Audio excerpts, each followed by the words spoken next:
right, welcome back to another episode of Better Toast Podcast. As usual, we have June and Alex. Lileh is Yo. nowhere to be seen, unfortunately. Surprise, I don't know. surprise. My best bet is like she probably just went to bed and haven't wake up yet. So we'll see if she came back. I mean, if she come back in the middle of recording.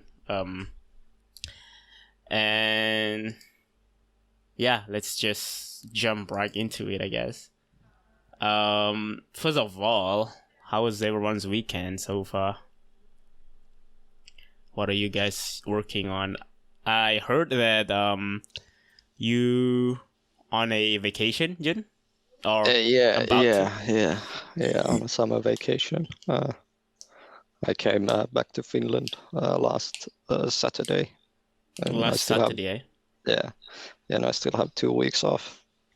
I see. Yeah, then back to work. Just been chilling and traveling around, seeing some family and friends. That's about it. Interesting. How long have you been out of Finland? Last time I was in here was last Christmas, so Last half a year. Christmas, jeez. Yeah, a bit over half a year. God damn. That's the reality if you work on another country. But hey, you gotta make money, eh? Things are important. Yeah, that's how it is. Mm-hmm. Yeah, and the current pandemic hasn't really been helping that either. That is true. It seems Makes all to the be traveling really hard. It seems to be in my place. It gets a lot better here. I mean, today I guess we have a little bit of increase in cases, but there's just a new cluster. But for the past month or two, we've been doing pretty alright. So I guess most country, quote unquote, except United States is getting better at it. Yeah. I've been reading some news, and apparently it's been, or the second wave has been hitting Poland pretty hard now. The southern shit. parts. Yeah, southern parts, and there was some new restrictions again. But Okay. there were some areas where the restrictions were set, and it wasn't like in the whole country yet. Okay. All right. Alex, you there? Yeah. All right. What's up with you though? How's the What's up, weekend man? so far? Oh, I mean, wow. It's been crazy. It's been crazy in terms of what work. Yeah. Well, that's that. And well, I mean, I've been mainly taking a lot of time off lately to try not to get overworked. And it sounds like there's a lot of people that have the same idea as me. But anyway. God damn. It'd be like That sounds it'd good. be like that. They were quiet the man. whole time, and now they just decide this is a Imagine- good time. Just imagine working, am I right? What's that? I mean, Fuck, I'm the only one who doesn't work over here. Goddamn. What, Well, should you find a service? Someone gotta someone gotta be content creator, right? In this That is pandemic, true. Speaking of which, people are crave for content. Indeed. Speaking of which, just also became a content creator. Oh well, yeah. I see what you did there. All right. Now that we have touched a little bit about content creator, why not just talk about it a little bit about stream in general as a content creator, right? Right. I think everyone knows about this. Like, I mean, he's like the biggest streamers ever. Used to be on Twitch because recently he got banned. We obviously talking about Dr. Disrespect. So he got banned, I think, around last month or last 2 months. I can't remember really. I don't really, time is like a concept for me. It doesn't exist. time. So- It doesn't exist. Yeah, so I don't remember when exactly he got banned, but he did got banned on stream. And if you go on YouTube and watch the last moment of Dr. Disrespect when he got banned live, it's pretty disturbing. It just like the facial expressions. I'm not like expert when it comes to looking at people's expression and try to actually dissect what happened in their mind. But it's pretty clear that when he got banned, it's pretty clear that he has some bad stuff happen. I'm not sure it's on his end or on Twitch end, but the video is just pretty disturbing. But that's not what we want to talk about, because he basically came back on YouTube now. He changed stream platform on YouTube, and I think yesterday or the day before, he streamed. I mean, this man is a hype machine, right? He knows how to build hype. He streamed just like for I think for 12 hours or some shit like that. He just streamed a stream overlay and then just some music in the background, and he has like 50,000 people watching just that. He's not even on camera. Like, Nice. This man is a hype machine. He knows what he's doing. And then after that, obviously, he got on stream and he breaks down exactly what kind of happened to him. And to our surprise, he said it's probably because of like he's not allowed to talk about it. But if we were going to take what he said on a face value, he said Twitch never ever reached to him and say the reason why he got banned, which is as a Twitch streamer, that's fucking crazy. That's like kind of scary, because if Twitch can ban Dr.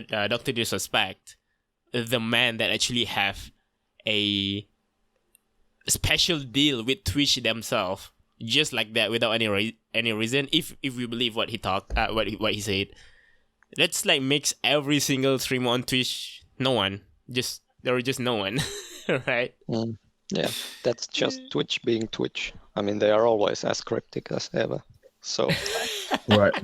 I mean, that's nothing out of saying ordinary. that, I mean, I guess it's purely the speculation standpoint, but when he was banned, it was when the Me Too movement was running rampant, and Yeah. people were instantly losing their jobs. And from what was seen, the response from Twitch, even though they did not say anything in particular, they said something along the lines of let's see, that he broke the rules, and regardless of the size, all content creators or all Twitch streamers are subject to the same rules. Yeah. So, They did that's come up the with that statement. Yeah, that's the only particular thing. And of course, something like the Me Too movement, particular details are going to be kept quiet, right? Yeah. But it's the only thing that could potentially be the reason, if there was a reason, towards banning. Because that was the only thing that was happening at that time that would call for such an abrupt end to his deal with Twitch, right? Yeah, okay. I mean, there's a lot of things that a company could sweep under the rug, but not something like that to ban someone live while they're live. Yeah. It's like as in the like streamer perspective, it's just like at least if they make a statement. I know that on Twitch end they are not allowed to talk about people's ban, why they are banned and whatnot, and on Dr. Disrespect end, because he's so huge, he has so many brand deals and whatnot, I'm pretty sure his manager just be like, just shut the fuck up, don't say anything. I'm pretty better sure not say anything. Yeah, because this man is like huge as fuck. And what's interesting is the moment he got banned, every single sponsorship that he has just drop him, but only for a day. Like, they drop him right away when he got banned, and then the day after tomorrow, it's like the day after he got banned, they just put him back up. They start sponsoring him again. So means like the moment that people drop him, like sponsorship drop him, people have been speculating a lot worse of a situation. People, make a lot of bad assumption. I don't want to get into it, but then all these sponsorship kind of like come back to him, and then just take him back and sponsor him again, and it's just so confusing because now we don't know who's the good guy, who's the bad guy in this situation, and it's so hard for like people that just sit around the community, don't really side with anyone, but it's just like it's so hard to conclude right now who's on the wrong, especially because it include or like directly Alex, are you like someone talking in your end or something? Yeah, okay. Especially when I lost my thought. Hold up. Yeah. Yeah, it's just all about stirring up that drama.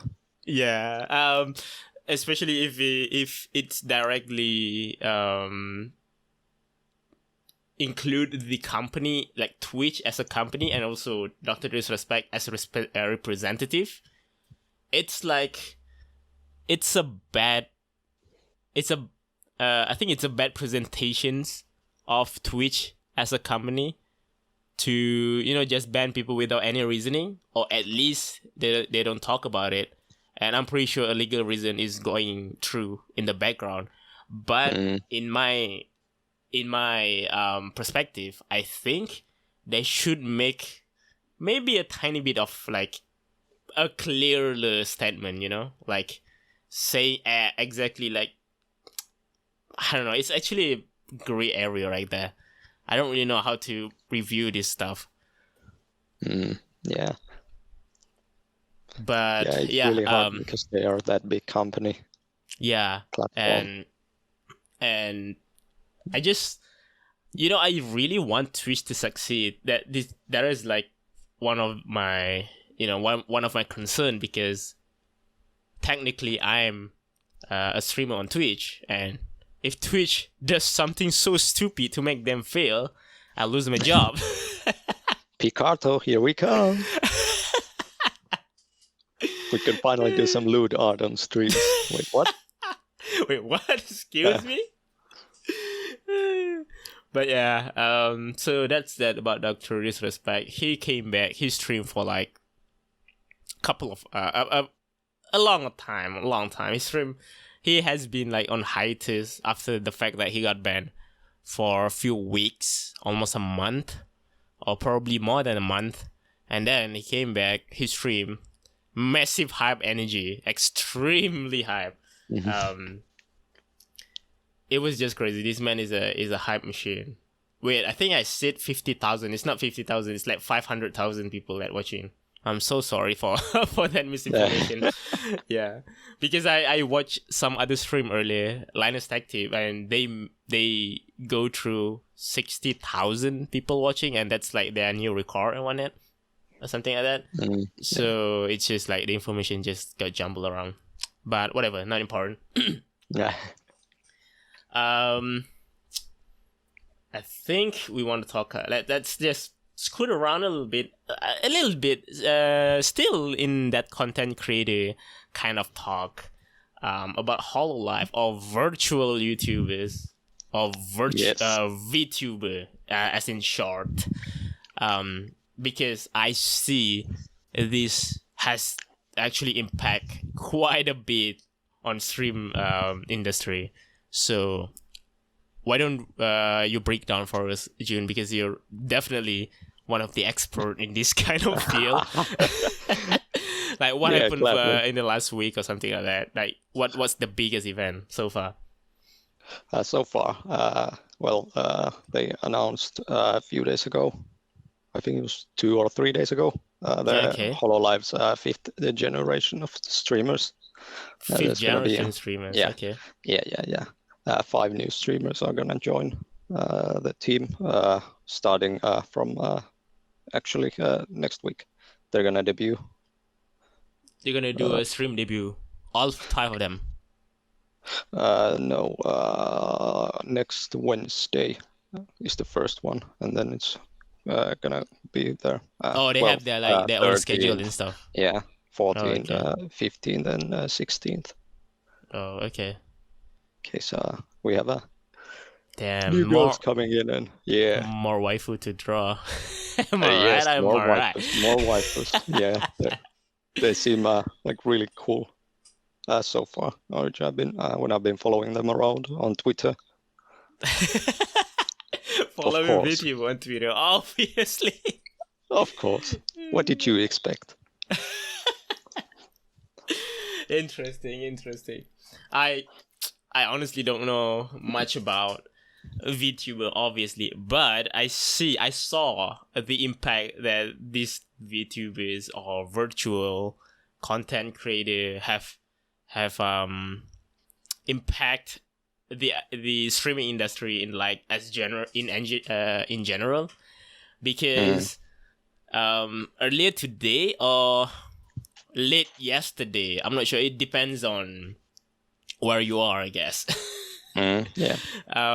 So like probably 24 hours ago, or maybe less than 24 hours ago, if you guys know, if you guys like into art on Instagram and Twitch, specifically, you guys probably know Melted Bun or Yueko, one of the big artists on social media, right? Her stuff is so expensive. One drawing starting, one illustration starting on like $1,000 or some shit. She's very, very fucking popular and very, very fucking good artist, very experienced. And the way she streamed before, she always used webcam, or sometimes she doesn't use. I mean, that's basically what I did too. Sometimes I use webcam, sometimes I don't. And right now, she actually streamed right now. I tuned in her stream a few minutes ago, and I was shocked. Now she's also joined on that VTuber kind of train. She have her own virtual model now on stream instead of using her own camera. And this is the future. This is the future. I think not just her. It's like a few other streamers that did that too, right? If I'm not mistaken. Yes, I've noticed Neon Nurse. Neon Nurse. Yeah. Neon Nurse is one of the big Twitch streamers we all know. A lot of people know Neon Nurse, I guess.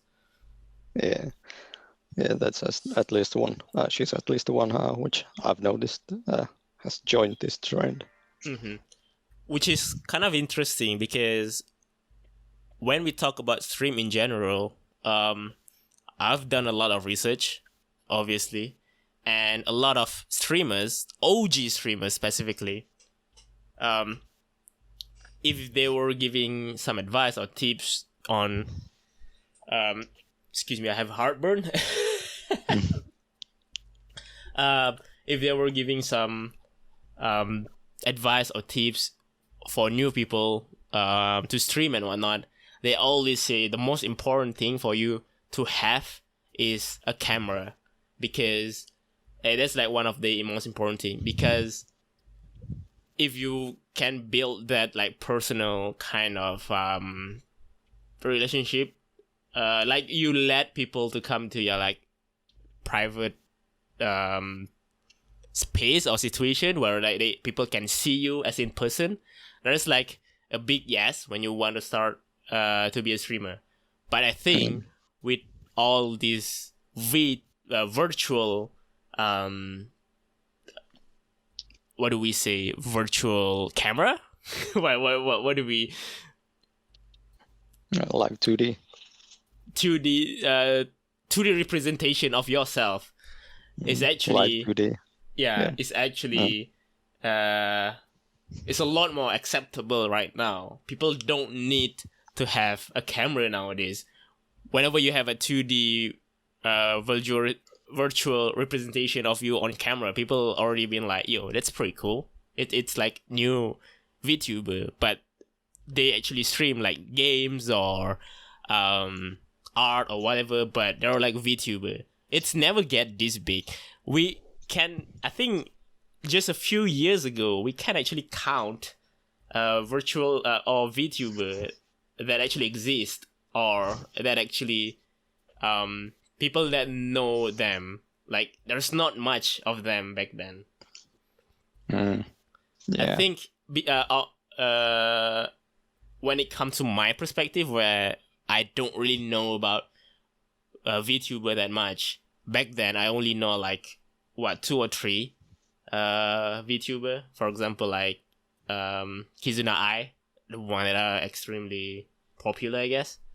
In my perspective, I only know 1 or 2. But right now, even though I'm not really into VTuber stuff, I know a lot of people that actually becomes VTuber nowadays. So you can see the scale of the increase of people have been using this as their content, which is pretty interesting. You can be the next. All right. Hot. I guess hot takes. Male VTubers is not as popular as female VTuber, obviously. Depends. That's hard to say. Yeah. Depends. There's few which are pretty popular. I'd say there's not as many as female VTubers, but they are popular. They are popular? Mm-hmm. Yeah. Okay. Yeah. You'll be surprised. I'd be surprised. I'd be surprised because usually when in my analytic research anyway, usually when people are watching male streamers, they were looking into that genuine personalities. Means like when you play games, like for example Tyler One or like Asmongold, the way that they react, the way that they their personalities, like they're really heavily inspired by how they act on camera, right? And when it comes to virtual, in my opinion, at least, I have to say that because people might, get offended on what I'm about to say. Please don't get offended. In my opinion, people that watch VTubers are more into like cutesy stuff, and when it comes to cutesy stuff, I think females make it better or does it better, I guess. Thanks. Mm-hmm. Are you agree on that, Jun? Are you looking into more of a general personalities or just the cutesy stuff, cutesy side when you watch VTuber? It's overall the experience for me, of course. Well, it goes like that.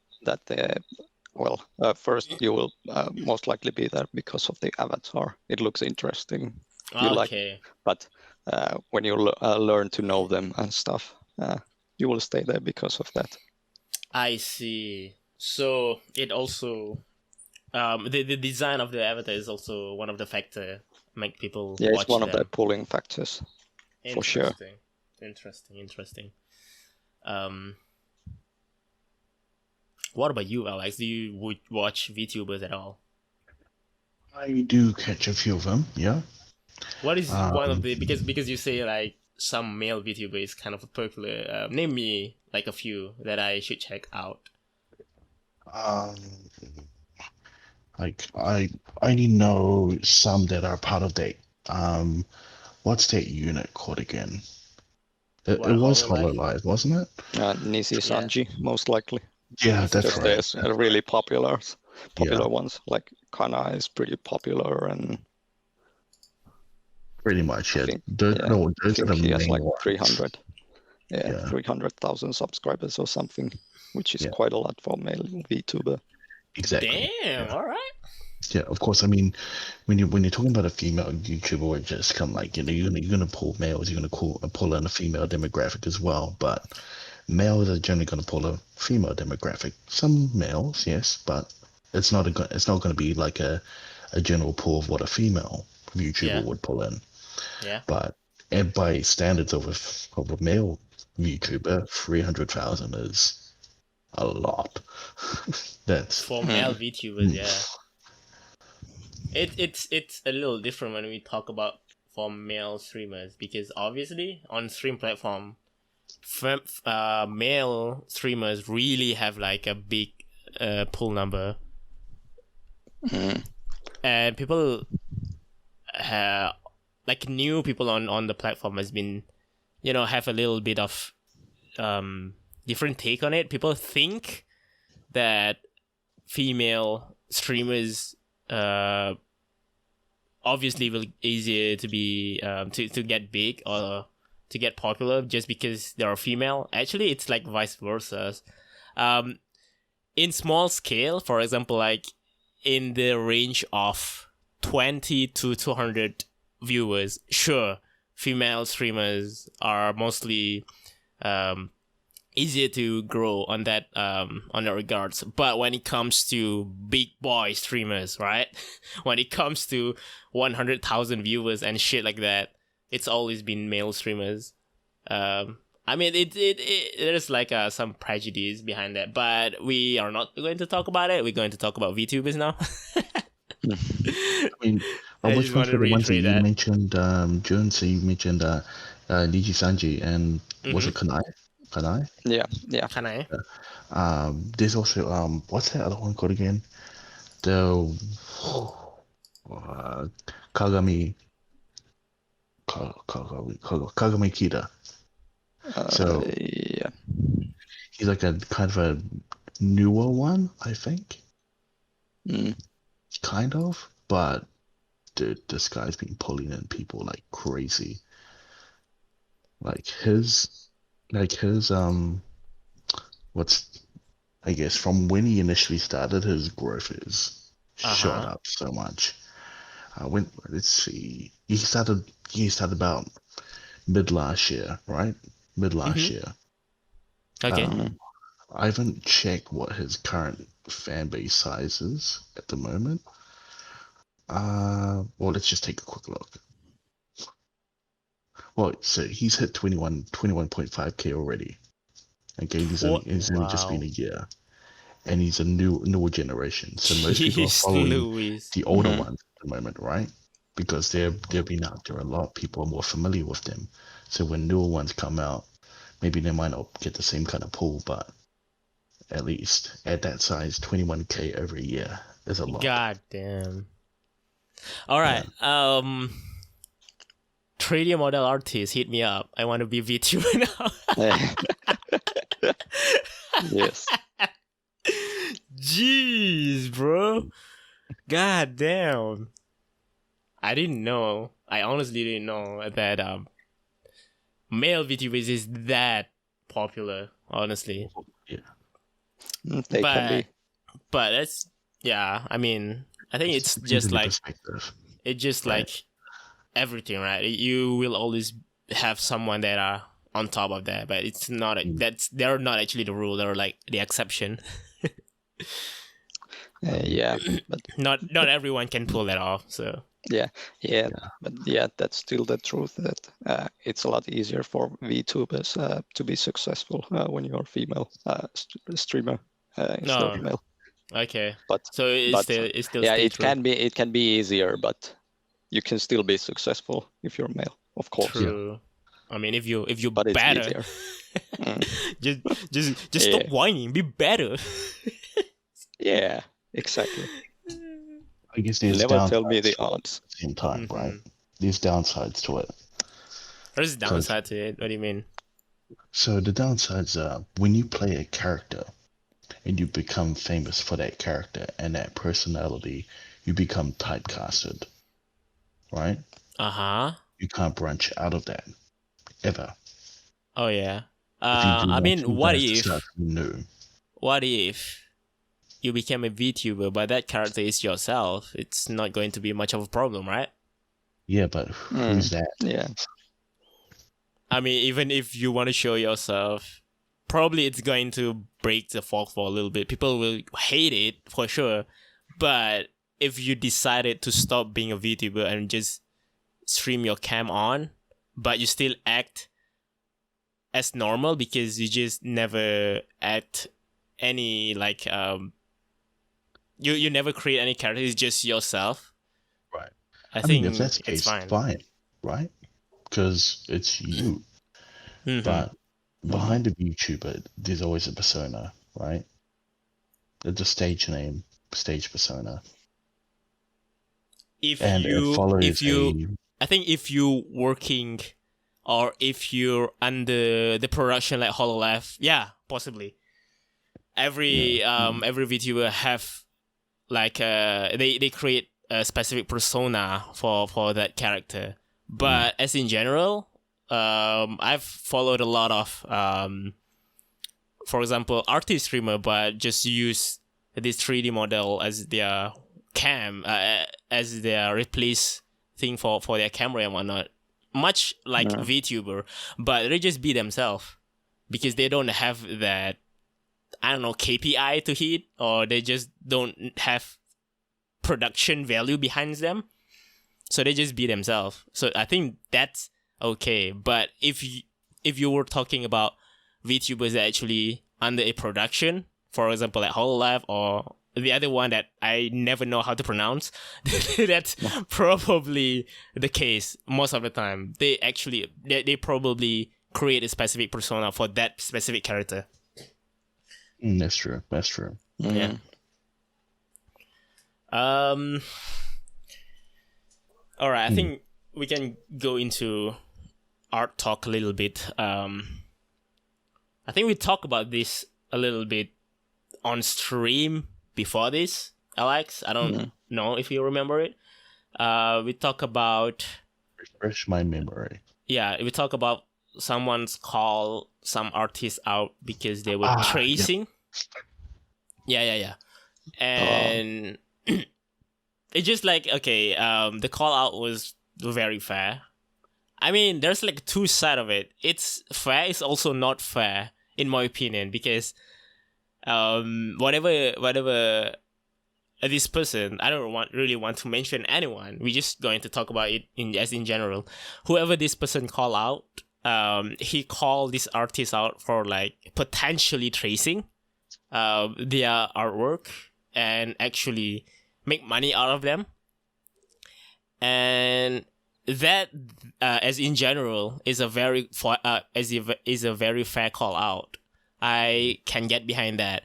But what I cannot get behind is, in my opinion, he got pissed because his art took way too long time to finish, and he just looked for a reason to call this person out. And I can get behind it if he was like, you know what, this artist took like 7 months to complete my art, just don't commission him or her or whatever.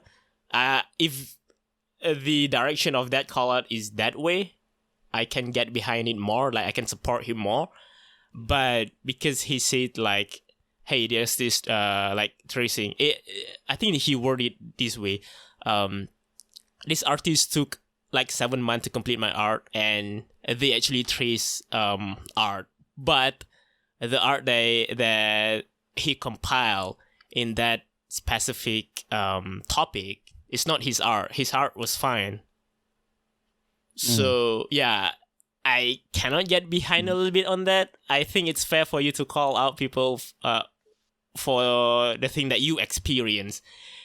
For example, if these artists do trace on your art, like if you can find any evidence that your art or your commission actually is being traced from another people's art, then it's fair for you to do that call out. But it's not.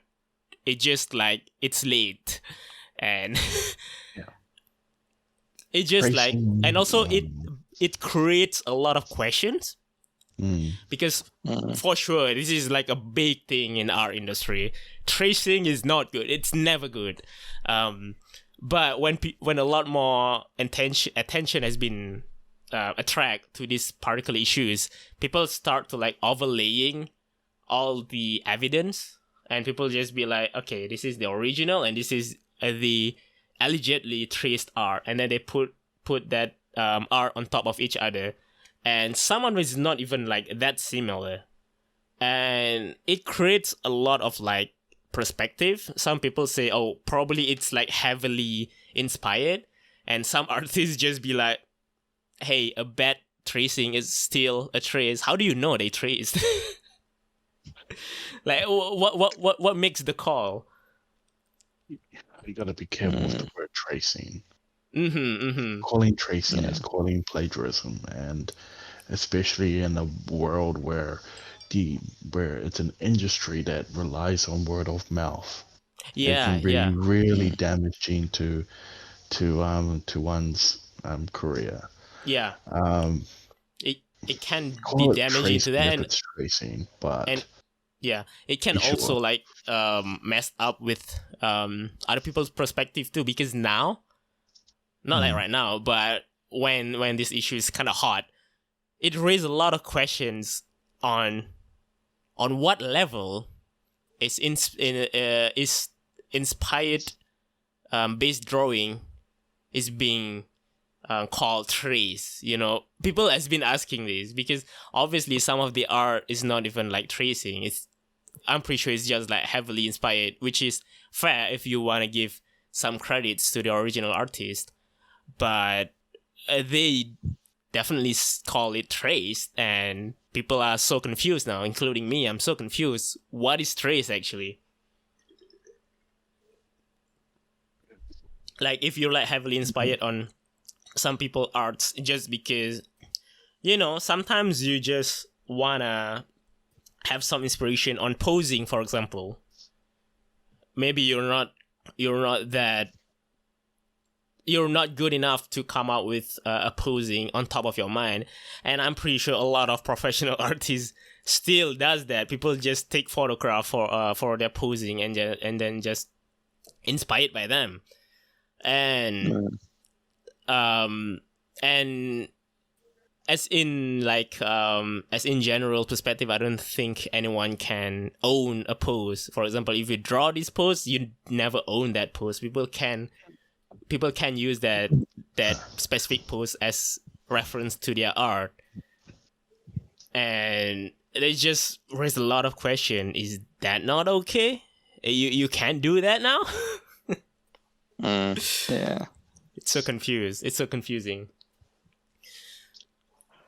I mean, like, between plagiarism or tracing and inspiration, I mean, it's right. It's so hard to talk about, right? it annoys me, partly because, of course, it is damaging. The main thing is that there's no clear line.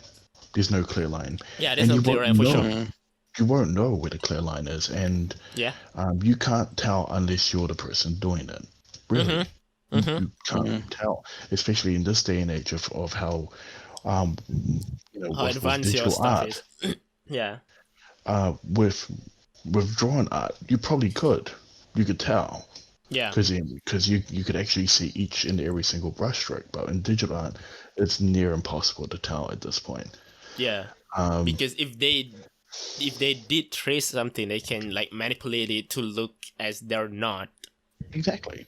But also, if you want to call those people trace, then those people who actually just heavily inspired or just, you know, copying, not like copying, but inspired by the pose on it or something like that, will also feel we also like get hit by it. People just be like, am I doing wrong? Because you will never know, right? Yeah. Yeah. So it's just like, in my opinion, the call out was on that specific topic was not necessary, in my opinion. It's fair for the guy, if you want to call that artist out, just be like, hey, this artist said he gonna complete my art for like 7 days, but it's been 7 months, and I just got my art after 7 months. And please don't or please be careful on commissioning this person. And if he ends it on that note, I'll be fine with that call out. That's totally fair. You because you pay for the art, you can be mad if it's late, for sure. Yeah. One thing that people need to be careful about when calling trace is that because of how willingly that person called trace on that particular art piece, the perception that people are going to have now is that even something similar or something that is really just inspired is going to be considered tracing, and that's going to force artists to be original, completely original, as in not so much as doing your own kind of work, but your own particular brush style, your own particular brush, your own canvas, so to speak, just to avoid that kind of stigma. Yeah, just to avoid kind of stigma. And also, that can create another problem because, for the longest time, professional artists has been saying, reference is your best friend. You cannot get a good result, or like you cannot learn the right thing if you don't do reference.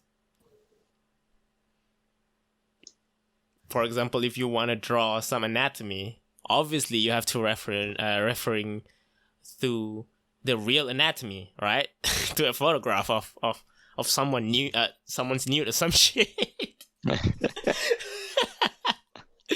But I think the whole conclusion, in my opinion at least, the whole conclusion, if you want to avoid that stigma, if you want to reference something, please reference on the photograph, not some other people's art.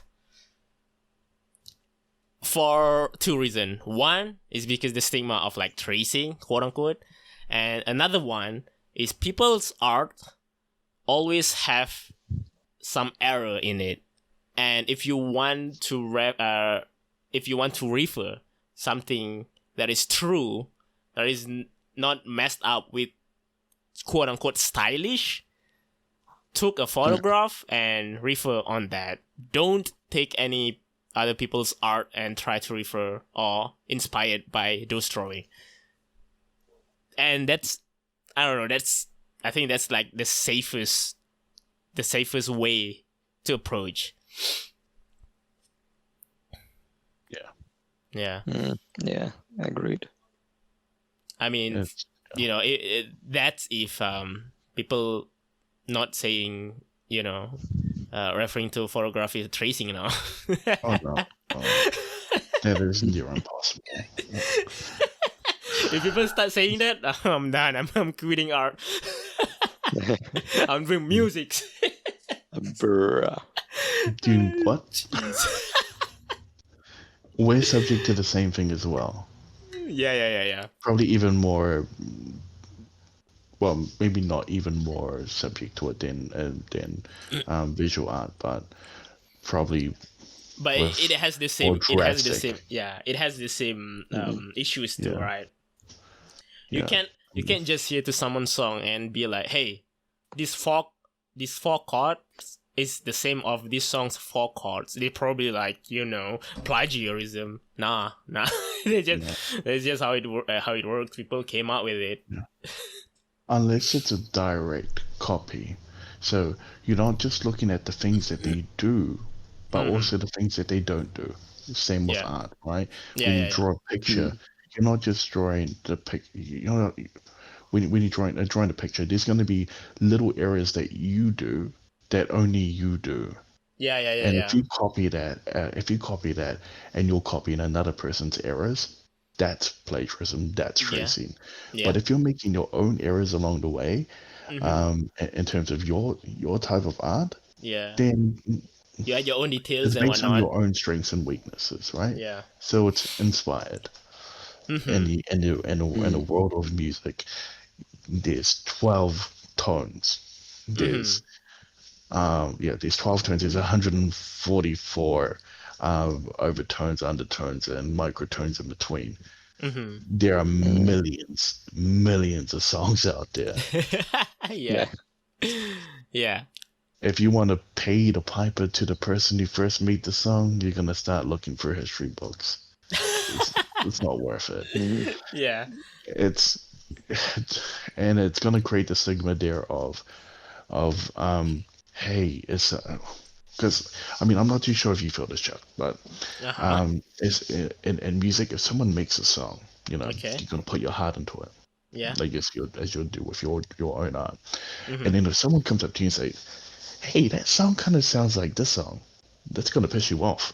Yeah, it pisses you off, obviously. I mean, you may have heard that song. You may have never heard that song ever, but it's gonna piss you off. Yeah. Like you've basically discredited that whole process because of something someone heard ages ago. It also happened to me once, like in art perspective. I draw something, right? Something, and I will not say it's like fully come from my brain. Obviously, I have like some post referencing. I have like composition referencing on like photograph usually. And then when I draw something and then I post it like on my social media, people there's like this one guy and be like, "Hey, this looks kind of like insert other artist name here, you know?" And then I was like, "Bro, I draw this for fucking 16 hours and you came in and say that and be like, it hurts." Yeah. Now whenever I hear that, if somebody says, "Hey, this kind of sounds like this," or "This kind of looks like this," well, they've got great taste. Yeah. They must be a genius. It must be genius. Mind blown. So yeah, people's out there, if you see any piece of art, not anything, any piece of art, song, art or dance choreography or something like that, if you see something remotely a little bit similar, just don't outright say they were plagiary. Fuck, I can't English tonight, bro. Words are hard. just don't outright say it's plagiarism. It's probably heavily inspired, or probably just like inspired, and then they put their own details in it. Just be nice. It's not hard to be nice. Just if you enjoy the art, just say, "Hey, this looks good. The choreography looks good. The song sounds good." And if you don't have any better to say, just shut the fuck up. And if you have any criticism, constructive criticism, sure, just throw it in, I guess. We haven't dragged someone through the mud yet. Don't be an archie and just copy photos and then doctor them so it's quote unquote inspired. Oh yeah. Actually do the work. Yeah. Actually do a work. And that's like for the artist a note. Just don't. If you're a visual artist, just don't inspire. Just don't take people's artwork and refer to them. Hear me out. Just take some picture reference, photograph reference, because they have a lot more informations. They have the true informations of the true representations of human anatomy. If you're drawing human anatomy, obviously. And it also apply to landscape, yeah, and just do deconstructive sketches on it, and then construct your own details on it. It's not that hard, bro. It's not that hard to be good or decent at art. You just get good. Just get good. It's easy. don't be worried on how you get good. No one is original from the get-go, and that is okay. Yeah, and if You want, learn from what you see, from what you read, from what you experience, and that becomes your building blocks to become the artist that you are. And if you want some tips and tricks, if you like visual artists, if you want some tip and tricks, not like tricks specifically, it's just like if you want to know how to practice and what to do, if you wanna start doing art and be better at it, just watch my YouTube videos, bro. I have videos up. I just upload videos today about how exactly to practice and get good. So watch that. I know it's shameless plug, but this is my content. I don't care. All right. I think we can go and talk about something a little bit less stressful, less controversial. Games. Games. Mm-hmm. So Alex. Games. Yes, Chuck. Out of nowhere, you start streaming. That's right. And I will link Alex. Now I can link something about him, I guess. I can link his Twitch link on the description below if you want to check him out. He playing Ghost of Tsushima. So Ghost of Tsushima has been extremely hyped. I've personally has been liking that game so fucking much, and the game is so fucking beautiful. But I merely speaking in terms of in a perspective of people who watch the walkthrough. I don't really own PlayStation, so I don't really play it. So let's talk to someone who actually played it. How was the game, Alex? Break it down for us.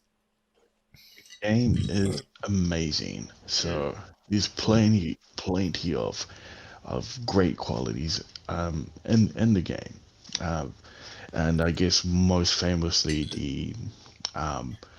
the art style and the way it's presented, the way that is animated, it is crazy. It's very lifelike. Simply from a simple act of a breeze and how a blade of grass moves, how a tree moves. It's very, very critical down to the detail on how it does. So even for some people that just like an open world that they just, I know there's a lot of open world gamers out there that would just basically ditch the main storyline and just cruise around. Yeah. Seeing what they could see. And it's amazing that you can move around this world and see so much. My god, the map of the game is just massive. Of the game is the actual island massive. Of Japan. Yeah, holy shit. Nice.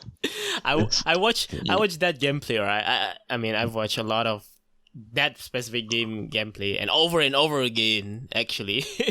And just the scale of the map itself, it's just holy shit. And people have been saying it's to complete that game, not even 100% it, to just complete the story, it took 53 hours plus.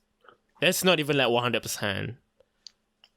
There's a lot of there's a lot amount of content for $60? Yeah. Holy I've shit. I've cleared the South Island, and that's what I've done so far in the last 2 weeks. In the last 2 weeks. To clear the Southern Island. Did you play every day on the past 2 weeks? Yeah. Every single day. Every single mini quest, every single so even though there's the general quest line, and then there's the side quest line, and then there's the mythical quest line. Aside from that, whenever you clear an area, there will be random villagers that'll be around. Yeah. You speak to, and then another quest pops up. Another place pops up. So on and so forth. So there's a lot of that. There's plenty of content in there.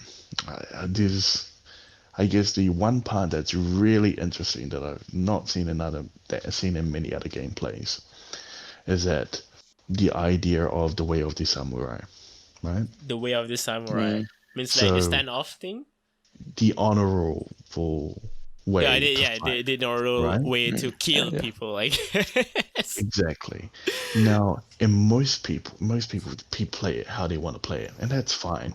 Yeah. But then the way the story plays out is that you're supposed to be the samurai, the last samurai technically, and you're supposed to maintain this honorable path of defending everyone on that on basically within the Isle of Japan.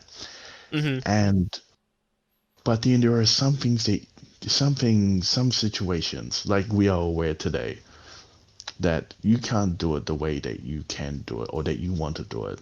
Yeah. Sometimes like you just gotta do things. Yeah, like for example, if your enemy have hostage, if you do the standoff thing, like the honorable way to kill people, they're just gonna kill the hostage. Exactly. So that's like not helping anyone.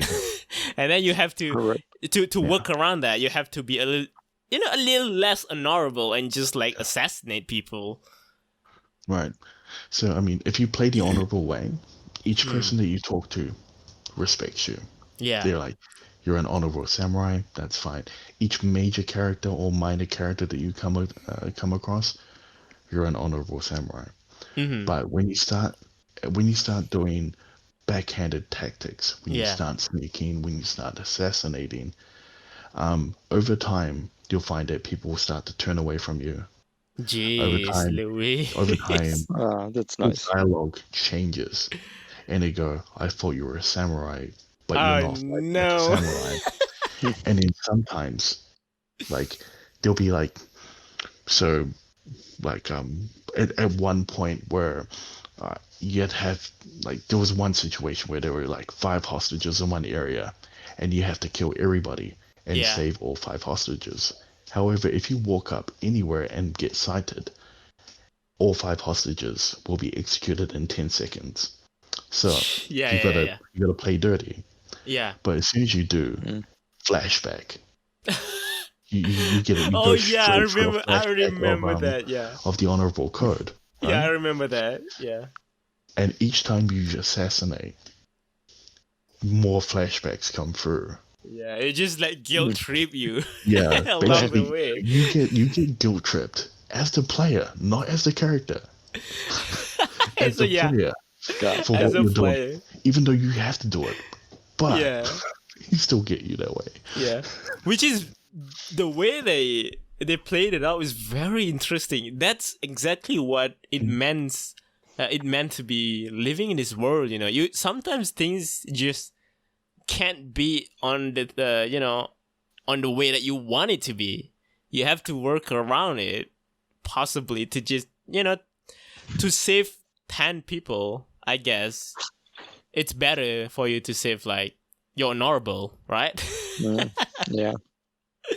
It's so interesting. The game is so good. I haven't I don't know if anyone ever finished it. I think PewDiePie did, but I don't really watch his playthrough because PewDiePie's playthrough is kind of scarf, I have to say. I don't think anyone has cleared like 100%. Yeah. I think no one has. Yeah, I think no one has. And I've been watching Mr. Fruit, and he is notorious to be do absolute everything. So I'm just going to keep an eye on him and watch him. It's very interesting, man. I wish I can play. I don't have PlayStation. Poor life. Big sad. Listening, if you do happen to have a PS4, do you have the funds, play the game. I mean, Crown said if he get a PS5, he gonna sell his PS4 for cheap to me, and I was like, all right, let's do it. How about you, Jun? You don't play Ghost of Tsushima? No. It's just not the type of game that you would like to play? No, I will probably get it at some point, but not at the moment. I'm not really interested. Okay. I don't really have time. That's fair. All right, we almost hit like 1 hour. That's like quite long of a of a recording, even though without Lileh. I'm pretty sure if we have Lileh here, we'll probably go for like 1 hour and 30 minutes. But before we end, Alex. Oh. How's your, Switch? What kind of game you play on your Switch now? Oh, damn it. I like to ask him because he deliberately bought a Switch for Animal Crossing, and I heard he hasn't played Animal Crossing for months. It's just collecting dust. So just, like, what makes it relevant? What kind of game you play on Switch nowadays? Right. Okay. So nowadays, I've kind of been playing other games, but I'm still, I've just recently, very recently, like within the last couple of days, picked up Animal Crossing again for who knows how long.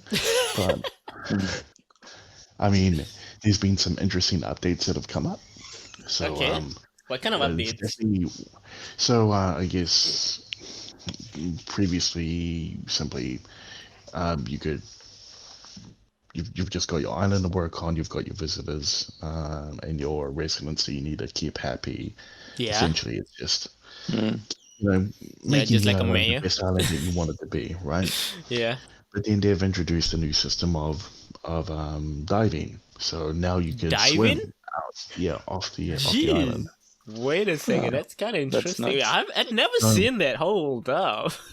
So that's a new type of thing that's happened. Also, they've recently introduced sleep states now, where you can previously you'd only be able to join a friend's island if they are online and they let you in. Now they've introduced sleep states where you can access people's islands while offline, and people are now starting to get creative, even more creative about their islands.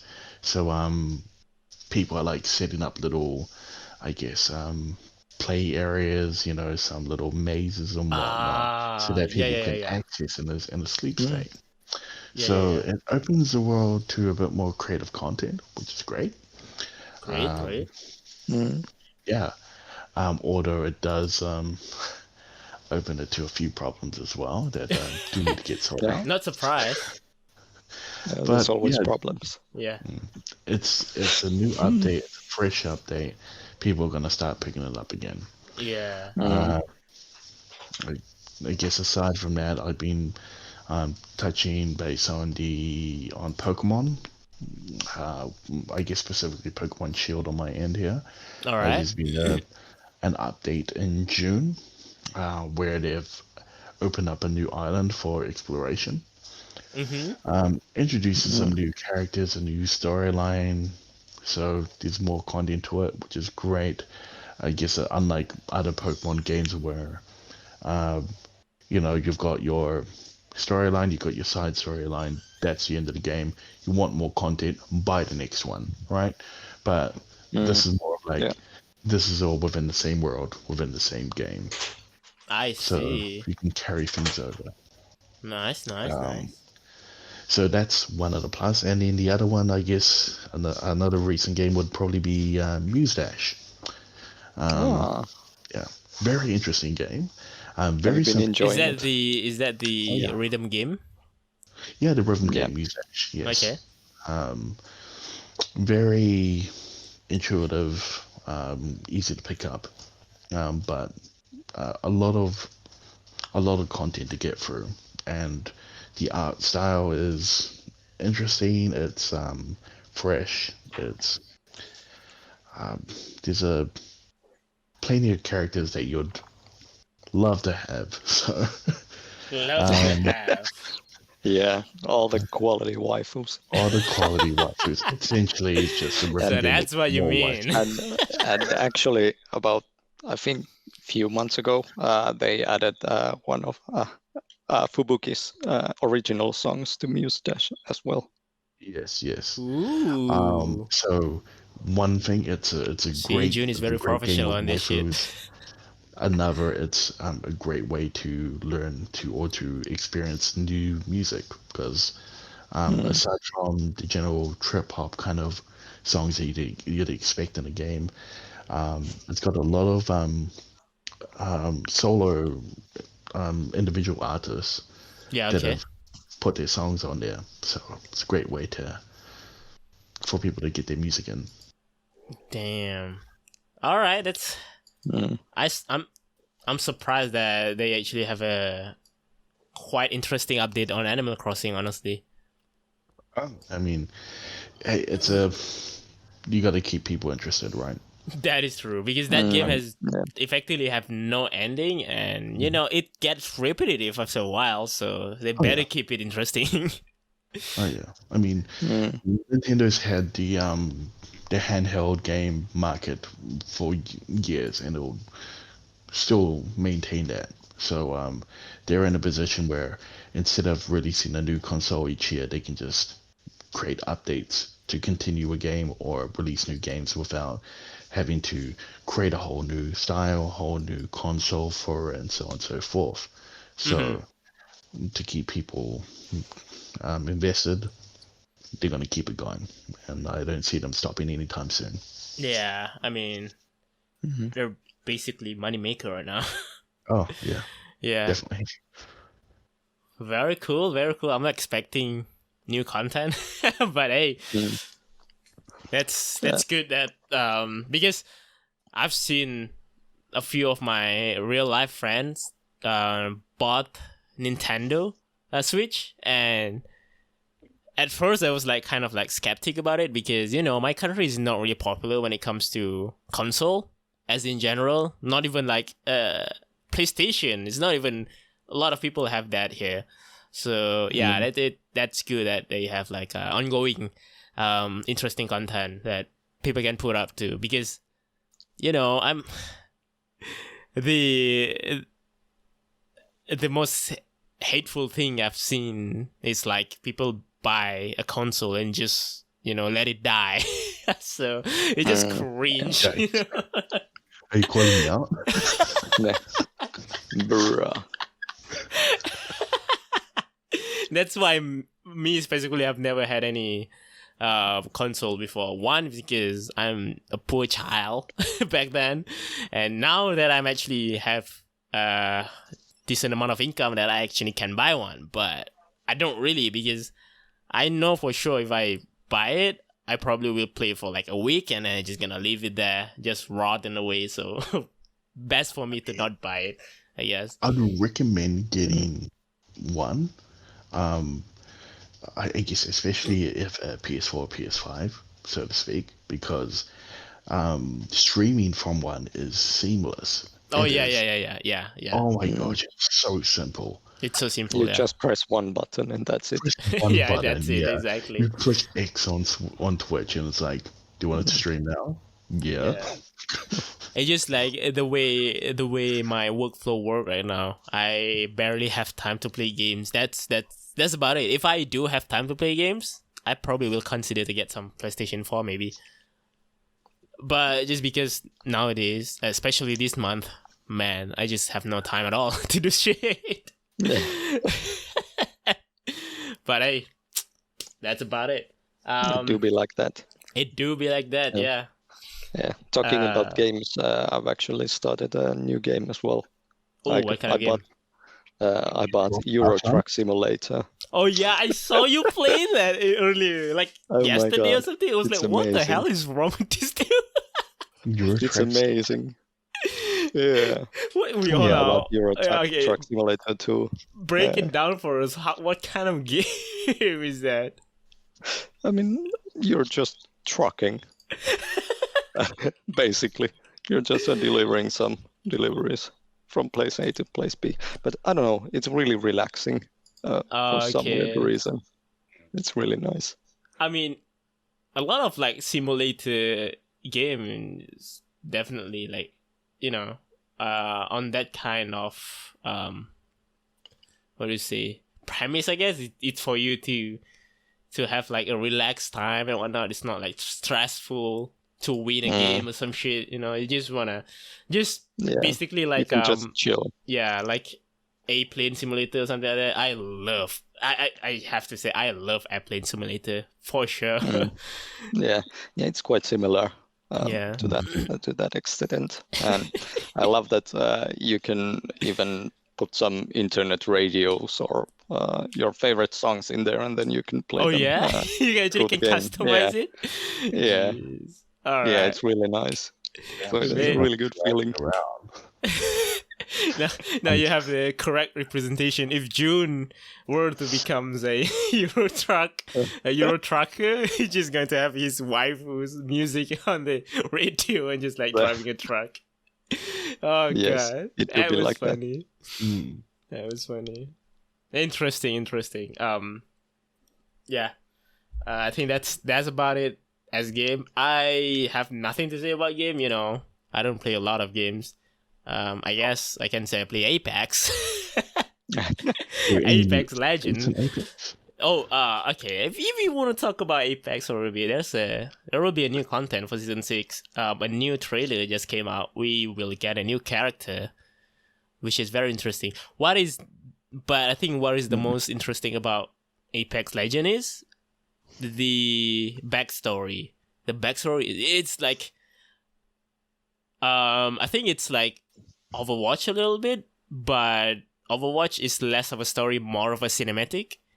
On Apex Legend, the game itself, even though it's a free-to-play game, it's just like the story-driven on that game is completely awesome.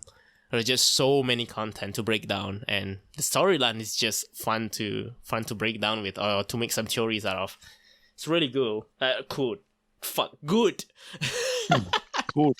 Yes. Fuck, I can't speak, man. And yeah, it's not really interesting. It's a free-to-play game. It's a battle royale. I don't know if you guys into that. Oh, I mean, not really.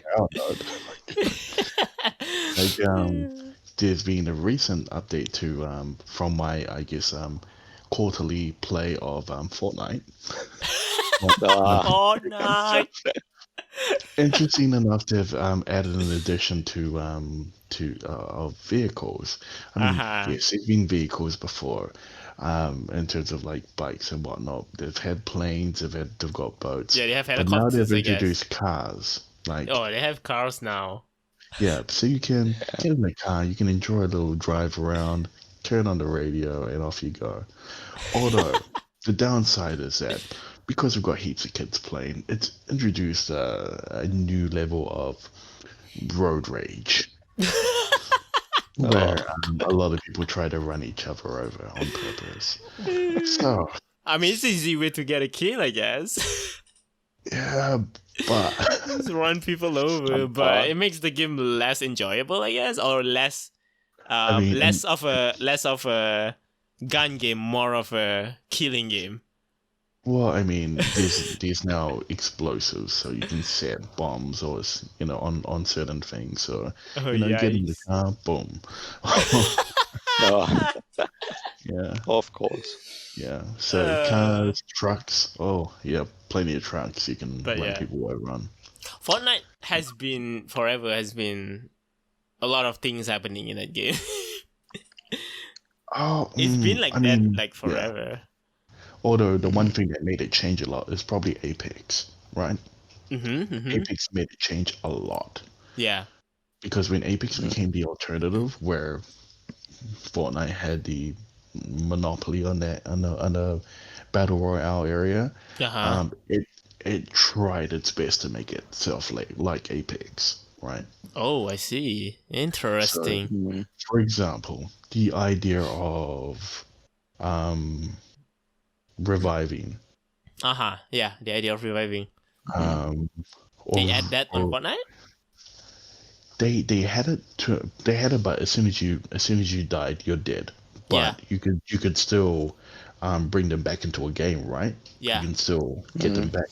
That only became something when they only became something in Fortnite when Apex brought it out. I see. Interesting. Yeah. I will not say Apex is as big as Fortnite, but it is interesting for the big of a company. Big enough. Looking it was big enough to make an impact. A impression say that we're different from Fortnite, and that people are like, oh wow. Yeah. And then Fortnite be like, hey, we kind of the same as Apex. Yeah. And try to pull back that fucking demography. What a smart play. Good job. I like competition. Let's go. I mean, that's the kind of thing. Competition's always great because, I mean, it forces people to evolve and stops you having to stagnate. Yeah, indeed. Yeah, they just make companies to improve shit. So competition is always good. I like that. Even though it's like cheesy play like that, right? Just try to get people's idea into your game. And it's kind of cheesy, but hey, it's a competition and it's a game. People have fun anyway, so... Yeah. So in that case, Apex, if you're listening to this podcast, if you are, by any random sheer chance, add vehicles. Because that will make the game so much crazier. Add vehicles. Crazier indeed. Yeah, it's gonna take a lot, man, because we already have like mobility abilities for some champion, and to add that is gonna be a lot crazy. I mean, people will be sliding around, but doesn't matter if you run them over. That is true. Slide under the front tire. So. Goddamn. All right, we've hit our mark. I think we can wrap up right now. Is there anything else you guys wanna bring up? I Not really. don't think so. I think that's all. Okay. All right, we just wrap up then. Thank you so much for listening. If you're listening to this on Spotify, we do have YouTube channel. I mean, I do have YouTube channel. And there's a lot of like information regarding visual arts there, so just check me out, CKD Studios. And if you do watch or listen to this on YouTube, all the related links, I always have trouble saying related for some fucking reason. All related links is in the description below. You can check out June Twitter if you're into a lot of spicy art and also VTuber stuff. And check out Alex stream. He stream occasionally. He tried to get affiliates, so go and follow him. And Lileh, even though she's not here, she's also one of our members. So I will put the link to her Instagram and Twitch down below. Check her out. Amazing artist. And a big contribution to a very beautiful emotes. And yes, I think that's it. I think we will see you guys again next month. Bye-bye. See ya.